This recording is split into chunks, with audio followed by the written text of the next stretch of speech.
Tech Talk Tuesday, 173. Hey, Ron. Hey, Charlie. Hey, Bruno. Tech Talk Tuesday, 173. Do you know what that means? That means 173 divided by 52 equals how many years we've been doing it? You guys. Thank you so much. Hey, Kevin. I appreciate you guys clicking in and checking you and your dad and your friends there. Daryl, I know it looks like it's taking a long time for me to put this engine together, but I got so many parts and ideas I want to share with you guys about what's involved in this. And these are +4 titanium valves.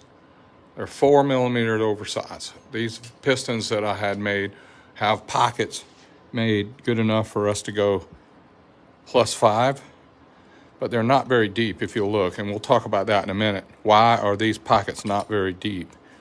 Even though this engine has a 4,600 bore and a 4.375 stroke, and this is going to make 145 cubic inches with 2 cylinders. So 145, what's that, 82.5 cubic inches per, nope, I'm sorry. It's 145 divided by 2, that would be 72.5 cubic inches per cylinder. Still pretty big, and I think it makes like a 580 V8 if we were to make all 8 cylinders this big bore and stroke. But I see we got some guys coming in. Hey, Peter. Hey, Jack. Hey, Enos. I appreciate you guys clicking in. But this is going to be of interest to you because if you work on LS engines, you work on Chevrolet, Chrysler, Ford, and that is a good thing I got a spare, a drop forged titanium valve there. But I wanted to share with you guys. I will check that valve. Anyway, it's live, so guess what's going to happen when it's live? You can laugh at me, it's okay. But I wanted to tell you that one thing that I have learned is the Chrysler Hemi, the new Generation 3, the Coyote, the Harley, Kawasaki, Suzuki, Yamaha, 4-valve, 2-valve, whatever, this stuff, I want to tell you one more time, and I know I've been saying this every week, but this valve right here and this piston right here and the rings and the cylinder sleeve and the wrist pins have no idea what engine this is in. They think that they're in an engine. They don't even know. They don't have brains. They don't know. So if you're a car mechanic, an engine builder, or whatever, this will be information that you can use for you to understand. And also, I'm going to tell you, Steve and Scott and Derry, I'm going to tell you guys, this is my opinion. It's not the gospel. It's not the only way. This is what I think I know about this, and I've got to tell you all about it. Hey, Michael, I want to tell you a couple things. If the piston's sitting at TDC, and we can see I can rock it forward and backwards, and this piston has no rings on it, so it rocks. And then people are like, wow, that sure rocks bad. Not with the rings on it, it doesn't. But it's got to be 30 thousandths or so smaller in diameter up by the ringlands because this top gets so hot it turns cherry red and it grows really big. And if you didn't reduce this diameter right here, it would drag the cylinder wall, especially when you put it under big load, because right here at about halfway down or before halfway down, this piston gets really big load on it with the cylinder pressure on the power stroke. But back up a minute.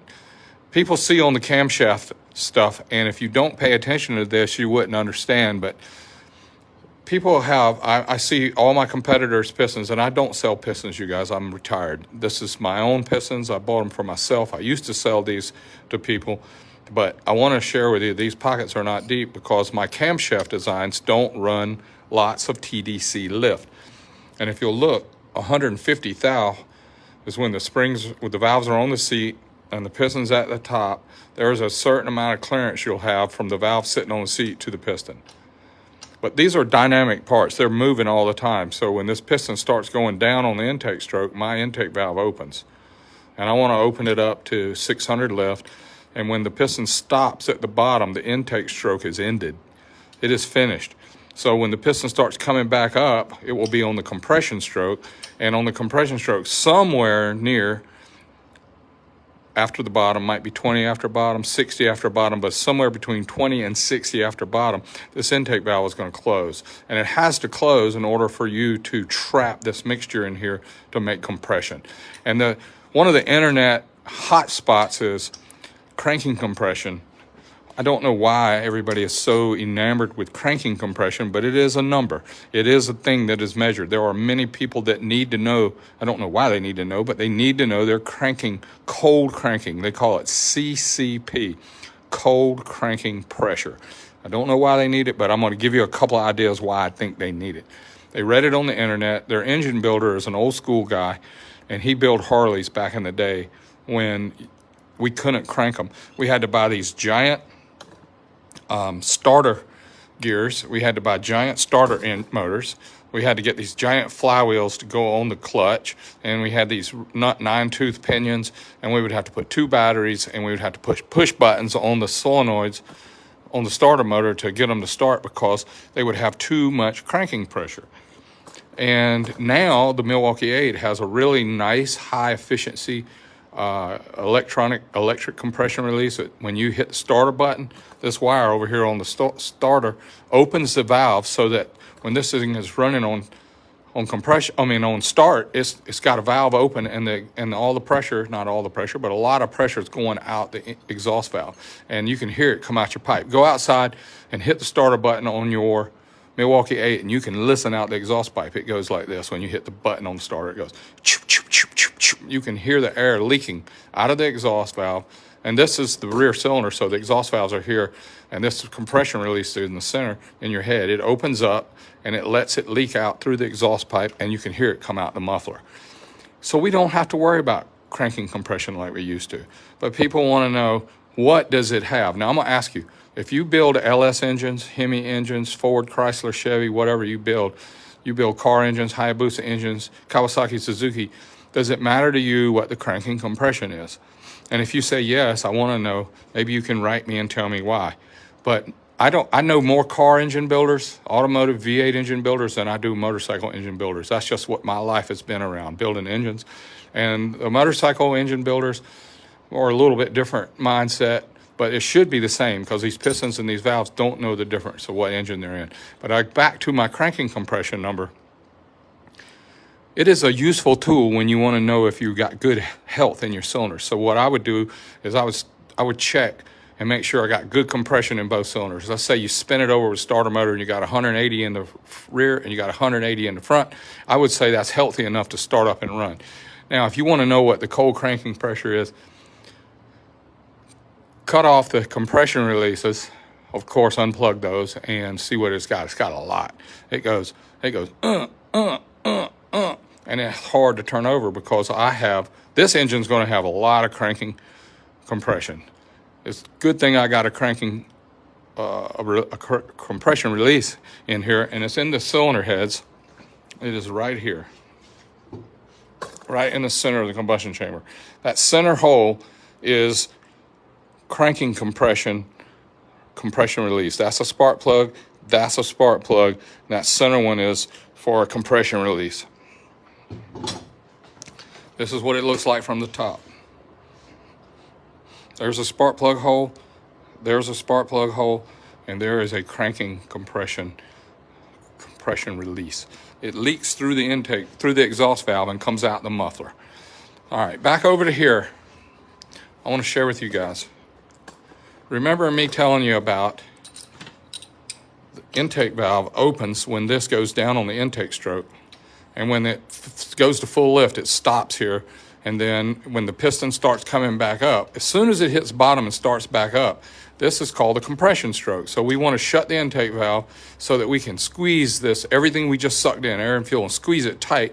And when it gets near the top, we want to light off these spark plugs and make a big, powerful boom to blow this piston back down, which will turn our crankshaft. And then, of course, back as soon as it goes down halfway, the exhaust valves start opening. And then when the piston turns around and comes out, it starts blowing the exhaust out.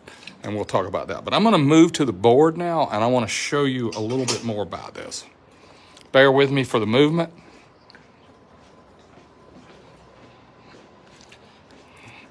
To me, this is interesting stuff, and I'm going to lower this down so I can get closer to the board. And I'll try and let this make sense to you.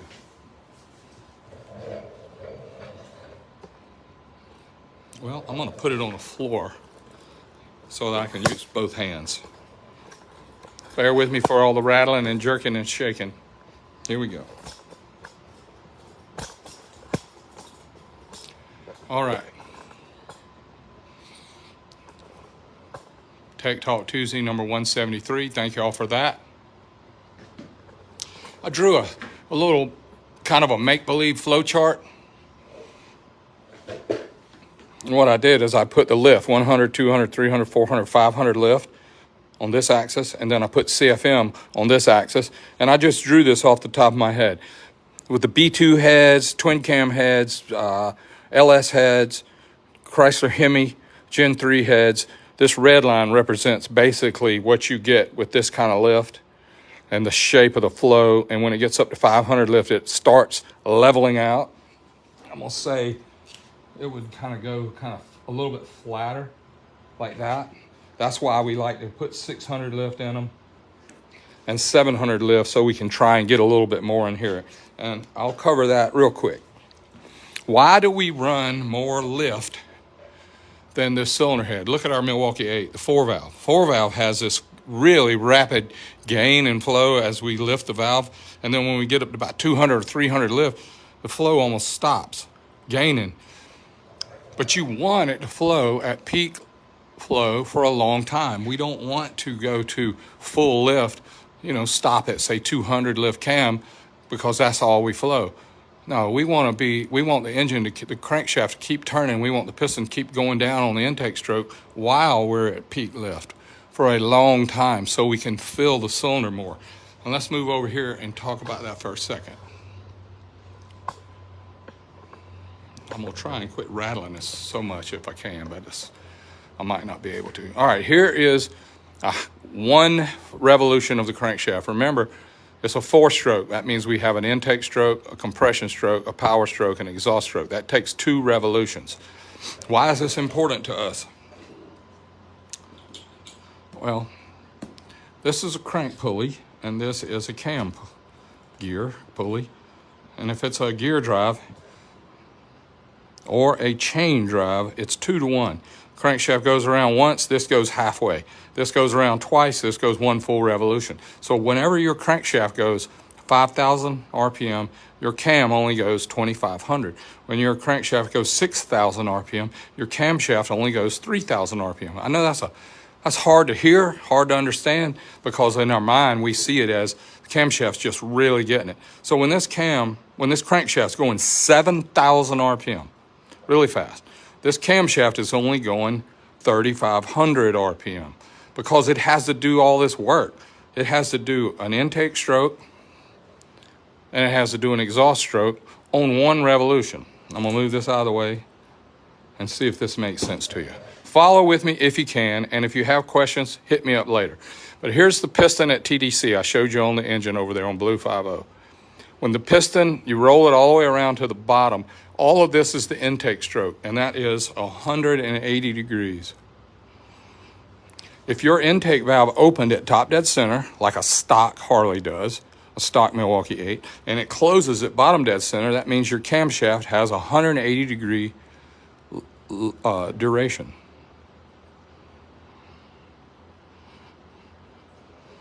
Now, if we want to run a 224 duration cam, let's just say our intake valve opens at 22 before top, stays open for 180 degrees, and then it closes at 22 after bottom.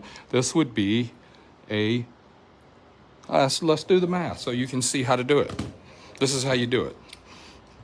You take 180 degrees of intake stroke, open at 22 before, 180 plus 22 before plus 22 after equals 224 degrees. So just by opening the intake valve at 22 before top and closing it 22 after bottom, we took this 180 duration and increased it to 224.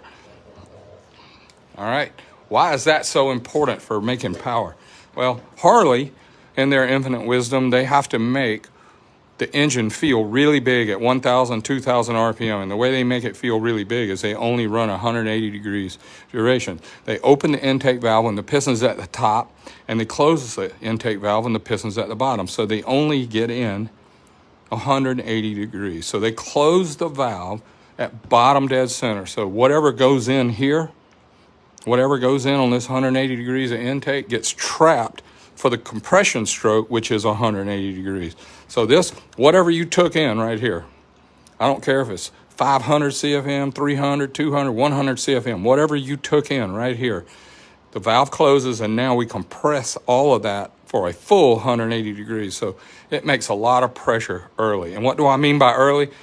Well, here's an RPM comparison chart I did for you. At 500 RPM, which is starting speed, the piston goes up and down 8 times a second, 8.3 times a second. The piston at 500 RPM, the piston goes 1, 2, 3, 4, 5, 6, 7, 8 in 1 second. The intake valve, since it's half the speed of the crankshaft, the intake valve opens 4 times. So when you're hitting the starter button at 500 RPM, it's going cha-cha, cha-cha, cha-cha, cha-cha. And this intake valve is open and close, open and close, open and close 4 times in 1 second. So that means if you've got a stock camshaft in it, it opens and closes, squeezes, opens and closes, squeezes. It does it 4 times on the starter. That makes big cylinder pressure, cranking compressor at this RPM. Let's jack the RPM up to 1,000 RPM. That's idle. We idle around 1,000 RPM on our Harleys, street cars, everything. The piston, let me tell you how I do this math so you don't think I'm making this up. I take it at idle speed, 1,000 RPM, divided by 60 seconds equals 16 times. At 1,000 RPM idle speed, the piston goes up and down 16 times. Since the crankshaft is going twice as fast as the camshaft, the intake valve only opens 8 times. So when you're idling, sitting there on your Harley, you know how they are when you got a great 30-30 camera or something, it goes, it's got that chop to it. That valve is opening and closing, intake valve is opening and closing 8 times in 1 second. So let's go factory red line. Let's go 5,000 RPM. At 5,000 RPM, the piston's going up and down 83 times. That means the intake valve is opening and closing 41 times 1 second. 7,000 RPM, the piston's going up and down 116 times. Intake valve opens and closes 58 times. And then let's get like a really fast racing engine, say Pro Stock car, LS or whatever, or Matt Smith's Buell or something. Piston goes up and down 166 times at 10,000 RPM. That means his intake valve opens 83 times. So whatever's going in on the intake stroke, we're going to get it in 1 second. We're going to fill it, squeeze it, fill it, squeeze it, fill it, squeeze it. We're going to do it 83 times. Now on the Pro Stock Suzuki, like Angel or Vance and Hines or Joey Gladstone, at 13,000 RPM, the piston's going up and down 216 times a second. It is literally outruns a bumblebee's wings. 216 times a second, and the intake valve is opening and closing 108 times a second. That's why flow benches make my mind go blurred, because these guys, they get on this flow bench and they open the valve, you know, to peak lift, and they measure this, and they write these numbers down, and they make these charts, and that's 1 time a minute. 1 time a minute to open the valve. 200, what's it flow? 300, what's it flow? 400, what's it flow? And they take 10 minutes to get this graph, 1 time, static pressure, 1 way.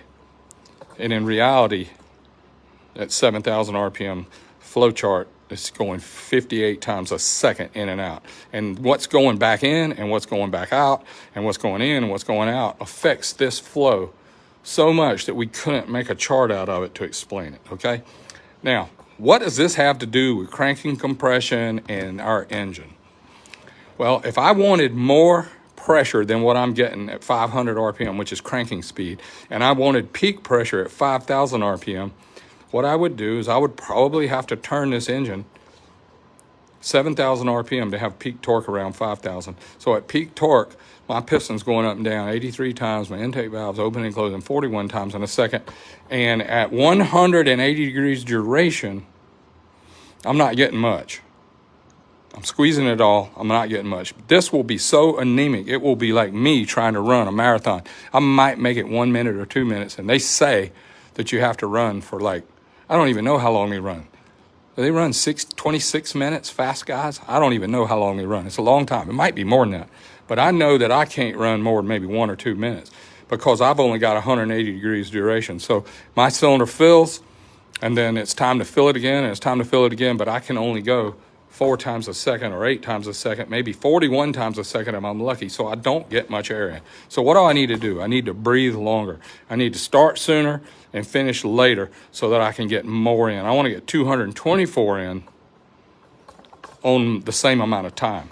I want to get 224 degrees duration. So what happens when I go over here to where I can get this 224 duration camshaft, and I can get it to go in and out 41 times, I can move over and get this big gulp 41 times instead of 4 times, or 8 times, or 58 times, or 83 times, or 108 times. I want to get this flow chart, which they take a minute to get this chart. I want to do it 50 times in a second. I want the full flow chart crammed in here, and I want to squeeze it. But this is what happens, y'all. There's a big trade-off here. Engines are always a trade-off. We're going to make less compression because we're going to close the valve later, which is going to eat into our compression stroke. It's 22 degrees after bottom, so now we can only squeeze it, we can only compress it for this 90 and this 22 degrees and this 45 degrees and this 22 degrees. So it's going to take away some of our squeeze time, but we're going to do it more times, and our net gain is going to be a power curve that we enjoy. It's going to say, yes, we hurt our 1,000 RPM pressure. We hurt our 500 RPM pressure, but I'm making lots more pressure at 5,000 RPM and 7,000 RPM because I'm using the full of the flow chart lots of times in 1 second. So I have to move it. Now, some 2-valve stuff like Pro Stock, some of those guys, they close their intake valve. Even after this, on our Pro Stock, NHRA Pro Stock engine, we closed our intake valve at 75 degrees. And we only had this much time to squeeze it, but we did it 108 times a second. So our net gain was, we got this big squeeze in here 108 times, and that's why we made more pressure and more power up at a higher RPM rather than only 4 times at cranking speed or only 8 times at idle speed. I hope that helps a little bit. It might be more confusing than it helps, but I did want to try and explain it. This is an important number. This is an important number. It's really expensive to know how to get the pressures you want, cylinder pressures you want, but this is how it looks to us, boys and girls. This is how the cylinder pressure looks to us. It's not on a compression gauge. It's on rear wheel power. This is going to be a torque curves, okay? If you've got 180 degrees of duration and you're spinning your engine really low RPM, your torque curve might look like this. But it will run out 1,000, 2,000, 3,000, 4,000. It's going to run out early, and it's going to have the most pressure over here, below 1,000 RPM. If you want, say, 20 more degrees duration, you might have a torque curve that runs out over here. And if you want to have 240 degrees duration, you might have a torque curve that runs out over here. It really depends on where you need the most pressure. And I don't need the most pressure at 500. I don't need the most pressure at 1,000. I probably, on my street bike or my El Camino or my hot rods, I really like to have peak pressure around 5,000, between 1,000 and 5,000. So I'll be running the piston up and down somewhere between 16 times and 83 times a second in here. And I'll be trapping that mixture with my intake valve and my piston going up and down in between these two. But on the racing engines, this 13,000 RPM engine, it'll never get down to here.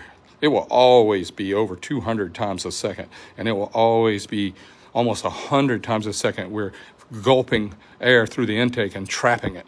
So it's mind-boggling, and it's really nice to help you understand how this goes. Now, back to the guys that live and die by this number. This they call it. This is what it's called in the world, and it's on the internet. And they have formulas you use, and it's called CCP. And listen, people call me that you wouldn't believe what they say. They say, George, what's the cold cranking pressure with your 30-30 cam? Well, I don't know, dude. Is it 10 to 1? Is it 12 to 1? It's probably somewhere between 10 to 1 compression and 12 to 1.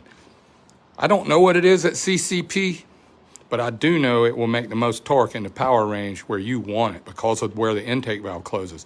Intake valve closes at 25 after bottom, so therefore I'm getting a big gulp, and I am squeezing it from 25 degrees after bottom all the way to the top, and I'm getting big cylinder pressure where I want it.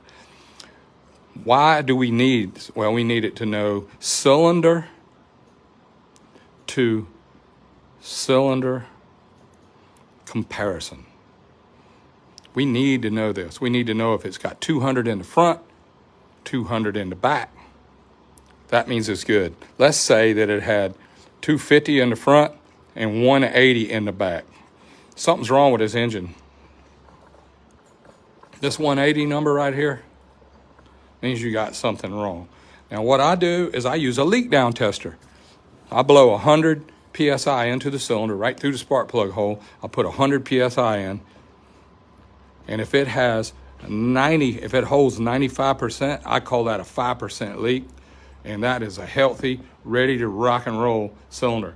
If I put 100 PSI in the spark plug hole and it only 70% holds, that cylinder gun's got a 30% leak and it is hurting. That is more representative of its ability to make power in my book than what the pressure is at cranking speed. But if that's what you go by, that's fine. But listen, here's the right question on camshafts. Here's the right question.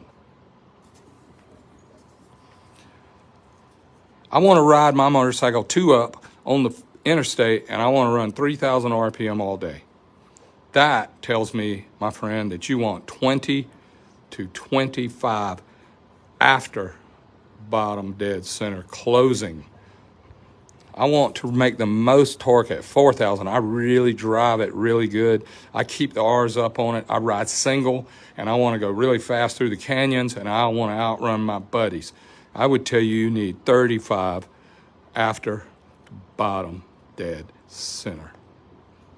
Now, I want to go to the drag strip, and I want to beat everybody, and I want to keep my engine above 5,000. If you're going to keep your engine above 5,000, I would tell you to close the intake at 50 to 55 on your Milwaukee 8 and have peak power or pressure from 5,000 and up. That's me. This motorcycle over here is going to have peak pressure above 5,000 RPM. I'm going to turn it almost 8. I'm going to try and turn it 7,500, and I'm going to try and get peak pressure in there because I'm not going below 5,000. So I'm going to focus on these cam numbers. There's more to it than that, but y'all, these are basics. If your heads flow really good, this number goes up. And if you're get air in, you got more to compress. You got more duration and more RPM, you have more time to compress and more to compress. So another way to do it is put bigger valves, put bigger throttle body, bigger ports, and close the intake valve at the right time so you trap that air early and make the most pressure. And look, I'm not arguing. You guys that love CCP and you plan your world around CCP, I'm happy for you, but I'm not here to argue about it. I'm just here to share why it seems like I have a different idea. Again, you build LS engines, pro stock car engines, you build pro mod engines, you build Suzuki's, Kawasaki's, Yamaha's, and you build Chevrolet's, Ford, Chrysler. I don't think you build your engine, you don't use your pistons, you don't order your pistons, and you don't order your cams to get a CCP number. If you do, I don't know you. I would like to know you, but I don't know why that matters to you. Only the Harley guys, in my opinion, only the Harley guys care about this because it's got a formula on the internet that says corrected compression ratio. You put in this static, you put in these CCs, you mill your head, you close your intake valve at this number, and you get this much CCP.